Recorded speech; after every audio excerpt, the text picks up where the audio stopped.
ಎಲ್ಲರಿಗೆ ನಮಸ್ಕಾರ. ಈ ಸ್ಟೋರಿ ಕೇಳಿದ ಪ್ರತಿಯೊಬ್ಬರಿಗೆ, ಕೇಳ್ತಿರೋರಿಗೆ ತುಂಬ ಧನ್ಯವಾದಗಳು. Thank you so much. ಈ ರಿಯಲ್ ಸ್ಟೋರಿ. ನನಗೆ ಕಾಲೇಜಿಗೆ ಹೋಗುವಷ್ಟು ದೊಡ್ಡ ಮಗಳಿದ್ದರೂ ಕಾಲೇಜ್ ಯುವಕನ ಮೇಲೆ ಮನಸ್ಸಾಗಿದೆ. ನೋಡಿ, ನನಗೆ ಇತ್ತೀಚೆಗೆ ಸಣ್ಣ ವಯಸ್ಸಿನ ಯುವಕರ ಮೇಲೆ ಮನಸ್ಸಾಗುತ್ತಿದೆ. ಅವರತ್ತ ಹೆಚ್ಚು ಆಕರ್ಷಿತಳಾಗುತ್ತೇನೆ. ಈ ಸಮಸ್ಯೆಯಿಂದ ಹೇಗೆ ಹೊರಬರಲಿ? ನಾನು 45 ವರ್ಷದ ವಿವಾಹಿತ ಮಹಿಳೆ. ನನ್ನ ವೈವಾಹಿಕ ಜೀವನದಲ್ಲಿ ಯಾವುದೇ ಸಮಸ್ಯೆ ಇಲ್ಲ. ನನ್ನ ಪತಿ ನನ್ನನ್ನು ತುಂಬ ಪ್ರೀತಿಸುತ್ತಾರೆ. ನನಗೆ ಕಾಲೇಜಿಗೆ ಹೋಗುವ ಮಗಳು ಇದ್ದಾಳೆ. ಆದರೆ ಇತ್ತೀಚೆಗೆ ನನ್ನಲ್ಲಿ ಕೆಲವು ಬದಲಾವಣೆಯನ್ನು ಗಮನಿಸಿದ್ದೇನೆ. ನಾನು ಇತ್ತೀಚೆಗೆ ಯುವಕರತ್ತೆ ಬೇಗನೆ ಆಕರ್ಷಿತಳಾಗುತ್ತಿದ್ದೇನೆ. ಅವರನ್ನು ಕಂಡರೆ ಅವರ ಜೊತೆ ಮಾತನಾಡಬೇಕು ಅನಿಸುವುದಿಲ್ಲದೆ ನೆರೆಹೊರೆಯಲ್ಲಿ ವಾಸಿಸುವ ಹುಡುಗನ ಜೊತೆಗಿನ ಬಾಂಧವ್ಯವು ಹೆಚ್ಚುತ್ತಿದೆ. ಆತನನ್ನು ಬಾಯ್ ಫ್ರೆಂಡ್ ಆಗಿಸುವ ಮನಸ್ಸಾಗಿದೆ. ಆರಂಭದಲ್ಲಿ ಅವನ ಮಾತು ಕೇಳಿ ನನಗೆ ತುಂಬ ಸಿಟ್ಟು ಬಂದರೂ ಎಲ್ಲೋ ಒಂದು ಕಡೆ ಅವನ ಮಾತು ನನಗೆ ತುಂಬ ಖುಷಿ ಕೊಡುತ್ತಿತ್ತು.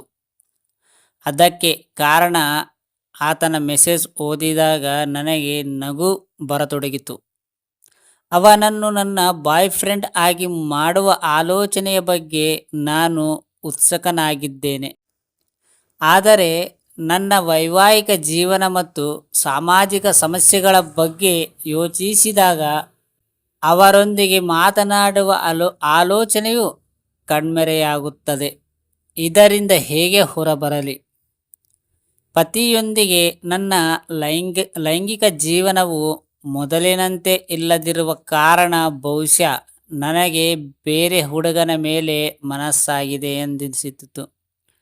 ಆದರೂ ನಮ್ಮ ಕುಟುಂಬ ಜೀವನವು ಸಂತೋಷವಾಗಿದೆ. ನನ್ನಲ್ಲಿ ತಪ್ಪಿತಸ್ಥಳ ಭಾವನೆ ಮೂಡಲು ಇದು ಒಂದು ಕಾರಣ.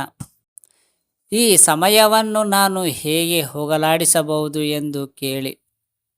ಉತ್ತಮ ದಾಂಪತ್ಯ ಜೀವನ ನಡೆಸಿದ ನಂತರವೂ ಅನೇಕರು ತಮ್ಮ ಸಂಬಂಧದಲ್ಲಿ ಭಾವನಾತ್ಮಕ ಸಂಬಂಧದ ಕೊರತೆಯನ್ನು ಅನುಭವಿಸುತ್ತಾರೆ ಎಂಬುದನ್ನು ನಾನು ಒಪ್ಪುತ್ತೇನೆ. ಹಾಗಂದ ಮಾತ್ರಕ್ಕೆ ನೀವು ಇನ್ನೊಬ್ಬರ ವ್ಯಕ್ತಿಗೆ ನಿಮ್ಮ ಭಾವನೆಗಳನ್ನು ಅಭಿವೃದ್ಧಿಪಡಿಸಲು ಪ್ರಾರಂಭಿಸುತ್ತೀರಿ ಎಂದು ಇದರ ಅರ್ಥವಲ್ಲ. ನೀವು ಹೇಗೆ ಮಾಡುವುದರಿಂದ ಸ್ವಲ್ಪ ಸಮಯದ ನಂತರ ನಿಮ್ಮ ಸ್ವಾಭಿಮಾನಕ್ಕೆ ಧಕ್ಕೆಯುಂಟಾಗಬಹುದು. ಆದರೆ ಇದರಿಂದಾಗಿ ಅದು ಕುಟುಂಬಕ್ಕೆ ಕೆಟ್ಟ ಹೆಸರನ್ನು ತರಬಹುದು. ಈ ರೀತಿ ಸಂಬಂಧ ಸರಿಯಲ್ಲ. ನೀವು ಹೇಳಿದಂತೆ ಒಬ್ಬ ಯುವಕ ನಿನ್ನನ್ನು ಪ್ರೀತಿಸುತ್ತಿದ್ದಾನೆ. ಅಂತಹ ಪರಿಸ್ಥಿತಿಯಲ್ಲಿ ಆ ಹುಡುಗ ಇನ್ನೂ ನಿಮಗಿಂತ ತುಂಬ ಚಿಕ್ಕವನು. ಅವನಿರುವ ವಯಸ್ಸಿನಲ್ಲಿ ಇಂತಹ ಭಾವನೆಗಳು ಜನರ ಮನಸ್ಸಿನಲ್ಲಿ ಮೂಡುವುದು ಸಹಜ. ಆದರೆ ಈ ಸಮಯದಲ್ಲಿ ನೀವು ತುಂಬ ಜಾಗರೂಕರಾಗಿರಬೇಕು. ಕಾಲೇಜ್ ಹುಡುಗನ ಜೊತೆ ಕ್ರಶ್. ಸದ್ಯಕ್ಕೆ ಕಾಲೇಜಿನಲ್ಲಿ ಓದುತ್ತಿರುವ ನನ್ನ ಮನೆಯ ಹತ್ತಿರ ಒಬ್ಬ ಹುಡುಗ ವಾಸಿಸುತ್ತಾನೆ. ನಾವು ಲಿಫ್ಟ್ನಲ್ಲಿ ಭೇಟಿಯಾದಾಗ ಅಥವಾ ನೆರೆಹೊರೆಯ ಉದ್ಯಾನವನದಲ್ಲಿ ವಾಕ್ ಮಾಡುವಾಗ ನಾವು ಆಗಾಗ್ಗೆ ಪರಸ್ಪರ ಮಾತನಾಡುತ್ತಿದ್ದೆವು. ಆದರೆ ಲಾಕ್ಡೌನ್ ಬಂದಾಗ ನಾವಿಬ್ಬರು ನಮ್ಮ ಮೊಬೈಲ್ ಸಂಖ್ಯೆಯನ್ನು ಹಂಚಿಕೊಂಡೆವು. ಹೀಗಿರುವಾಗ ನಾವಿಬ್ಬರು ವಾಟ್ಸಪ್ನಲ್ಲಿ ಮಾತನಾಡತೊಡಗಿದೆವು.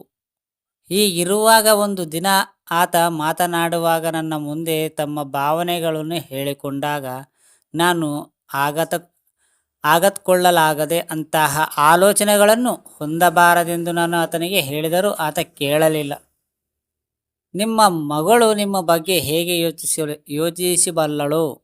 ನೀವು ಯೋಚಿಸಿ. ನಿಮ್ಮಿಬ್ಬರ ಸಂಬಂಧವು ಕುಟುಂಬದ ಅಥವಾ ಸಮಾಜದ ದೃಷ್ಟಿಯಲ್ಲಿ ಬಂದರೆ ಜನರು ಯಾವ ರೀತಿಯ ವಿಷಯಗಳನ್ನು ಮಾಡುತ್ತಾರೆ? ನಿಮ್ಮ ಮಗಳಿಗೆ ಈ ವಿಷಯ ತಿಳಿದಾಗ ಆಕೆ ನಿಮ್ಮ ಬಗ್ಗೆ ಏನು ಯೋಚಿಸುತ್ತಾಳೆ? ವೈವಾಹಿಕ ಸಂಬಂಧದಲ್ಲಿ ಬದಲಾವಣೆಗೆ ತಂದುಕೊಳ್ಳಿ. ನಿಮ್ಮ ವೈವಾಹಿಕ ಜೀವನದಲ್ಲಿ ದೈಹಿಕ ಅನ್ಯೋನ್ಯತೆಯ ಕೊರತೆಯಿದೆ ಎಂದು ಹೇಳುತ್ತಿದ್ದೀರಿ. ಅಂತಹ ಪರಿಸ್ಥಿತಿಯಲ್ಲಿ ನಮ್ಮ ನಿರ್ಲಕ್ಷ್ಯಗಳು ಅಥವಾ ಅಗತ್ಯಗಳು ಈಡೇರದಿದ್ದಾಗ ನಾವು ತಪ್ಪು ದಾರಿಯಲ್ಲಿ ನಡೆಯಲು ಅಗತ್ಯವಿಲ್ಲ. ನೀವು ಬಯಸಿದರೆ ನಿಮ್ಮ ವೈವಾಹಿಕ ಸಂಬಂಧದಲ್ಲಿ ಬದಲಾವಣೆಗಳನ್ನು ಮಾಡುವ ಮೂಲಕ ನಿಮ್ಮ ಪತಿಯೊಂದಿಗೆ ಲೈಂಗಿಕ ಸಂಪರ್ಕವನ್ನು ಅನುಭವಿಸಬಹುದು. ಪತಿಯೊಂದಿಗೆ ನಿಕಟತೆಯನ್ನು ಹೆಚ್ಚಿಸಿ. ನಿಮ್ಮ ಎಲ್ಲ ಅಂಶಗಳನ್ನು ಆಲಿಸಿದ ನಂತರ ನಾನು ನಿಮಗೆ ಸ್ವಲ್ಪ ಸಮಯವನ್ನು ನೀಡುವಂತೆ ಹೇಳಲು ಬಯಸುತ್ತೇನೆ. ನಿಮ್ಮ ನೆರೆಹೊರೆಯ ಯುವಕನ ಮೇಲಿನ ನಿಮ್ಮ ಪ್ರೀತಿ ಕೇವಲ ವ್ಯಾಮೋಹವಾಗಿದೆ. ಅದು ಶೀಘ್ರದಲ್ಲೇ ದೂರವಾಗುತ್ತದೆ. ಈ ಮಧ್ಯೆ ನಿಮ್ಮ ಪತಿಯೊಂದಿಗೆ ಲೈಂಗಿಕತೆಯಾಗಾಗಿ ನಿಮ್ಮ ಪ್ರಣಯ ಭಾವನೆಗಳನ್ನು ಸುಧಾರಿಸುವ ಕೆಲಸ ಮಾಡಿ. ಪಾಲುದಾರರೊಂದಿಗೆ ಪ್ರಾಮಾಣಿಕ ಚರ್ಚೆಯ ಉತ್ತಮ ಆರಂಭವಾಗಿದೆ. ನಿಮ್ಮ ಪತಿಯೊಂದಿಗೆ ಭಾವನಾತ್ಮಕ ಸಂಬಂಧವನ್ನು ಬೆಳೆಸಲು ಒತ್ತಾಯಿಸಿ. ಇದು ತುಂಬ ತಪ್ಪಾ ಸರಿನಾ ಅನ್ನೋದು ನಿಮಗೆ ಬಿಟ್ಟಿದ್ದು. ಒಂದು ಹುಡುಗ ಒಂದು ಹುಡುಗಿಕಿನ ಚಿಕ್ಕವದಾಗಿದ್ದರೆ ಲವ್ ಮಾಡಬೇಕಾ ಮಾಡಬಾರ್ದಾ, ಸೊಸೈಟಿನಲ್ಲಿ ಏನು ಆಗುತ್ತೆ ಅಂತ ಇದರ ಬಗ್ಗೆ ಸ್ಟೋರಿ ನಿಮಗೇನಾದರೂ ಅರ್ಥವಾಗಿದ್ದರೆ ಅದರ ಬಗ್ಗೆ ಹೇಳಿ. ಬಟ್ ನಿಮ್ಗೆ ಟೈಮ್ ಕೊಟ್ಟು ಈ ಸ್ಟೋರಿ ಕೇಳಿದ ಪ್ರತಿಯೊಬ್ಬರಿಗೆ ತುಂಬ ಧನ್ಯವಾದಗಳು. Thank you so much. Thank you universe.